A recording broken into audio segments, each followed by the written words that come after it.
అంటే చాలా మంది ఇప్పుడు ఎండలో నిలబడ్డారు సార్, మమ్మల్ని ఎండలో నిలబెట్టి మీరు నీళ్ళలో నిలబెట్టి మాట్లాడుతున్నారు, ఇది ధర్మమేనా అని మీరు అడగొచ్చు. రోజుకి ఇప్పుడు పిల్లలకి మెడికల్ టెస్ట్ చేస్తే డి విటమిన్ డెఫిషియన్సీ వస్తుంది. డి విటమిన్ అందరికీ లోపం వస్తుంది. అంటే రోజుకి 15 నిమిషాలు ఎండలో ఉంటే ఆ రోజుకి సరిపడా డి విటమిన్ వస్తుంది. ఆ విధంగా సూర్యుడు మన అందరికి హెల్ప్ చేస్తున్నందుకు ధన్యవాదాలు చెప్పండి. అంటే ఈ రోజుకి మీకు కావాల్సిన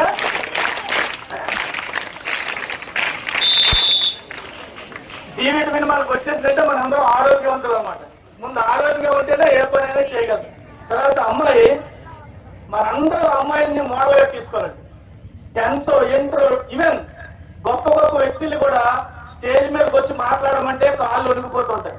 అదందరూ మనందరికీ సొంతంగా ప్రతి ఒక్కరికి సెల్ఫ్ ఎక్స్పీరియన్స్.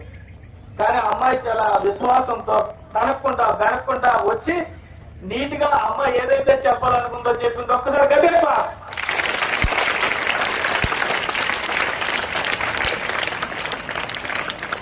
మీరందరూ కూడా రేపొద్దు లైఫ్ లో సక్సెస్ అవ్వాలంటే మీకు తెలిసిన విషయాన్ని నిర్భయంగా, నమ్మకంతో, ధైర్యంతో చెప్పగలిగినప్పుడు ఏ ఇంటర్వ్యూలైనా మీరు